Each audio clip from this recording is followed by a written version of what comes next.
mokwongo yena kony Desmond Martin. The reason momiyo government ok nyal regulate gin nikech en loan. En loan. Koro loan ok nyal wacho ni an imiya loan to in imiyiero na kaka an monego bed na tiyo gi loan. Koro the fact that ni en loan ema medo ka government kawo 4,000 otero alafu maduong modong cha in mamondo koro nikech en upkeep koro like gi assume ni atinge ni idwaro rent.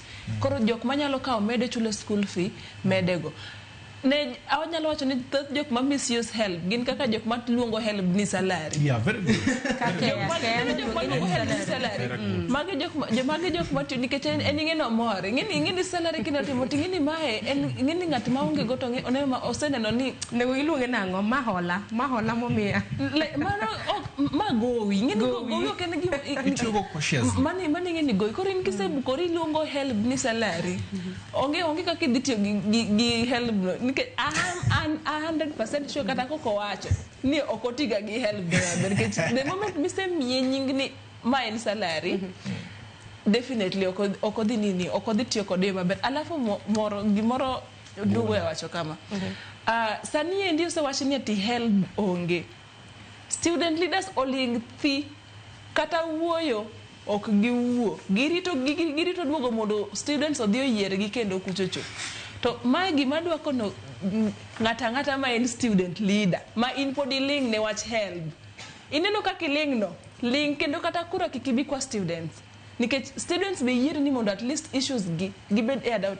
The reason why mane Desmond worry about maandamano nikech I think that is the best ma government winjoga. Student leaders oling thi koro the only thing minyalo wacho ni un kaka student we wadhi endara nikech ng'amonego bed ni wuoyo on your behalf. Okay, I don't support maandamano, yes. But since the fact that student leaders monego bed ni giwuok nikech anyalo wacho ni moko they move around Shalin route. Moko giwuotho makode kaka luangni. To gima giwacho kod ongo ginyal kata wacho ni ya. This is an opportunity because that is a privilege ma onge thoth ji ok yudga. In a student leader yudo chance mar dhi state house, yudo chance mar wuoyo gi jogede. Lakini issue mar student kata miraise kata di onge kata chiel. To mae en jo nagi tema winjo wach ni en. Ka ina student leader mora mora ama in ngata student mora mora ma yudo ga nafas mar wuotho gi Shalin Ruto, mar wuotho gi some of these MPs to ok yega issue mar comrades. Kochakore kawuono iling kendo kikichaki wuok kuma comrades nitie. Erokamano ahinya. Medo state. Yeah.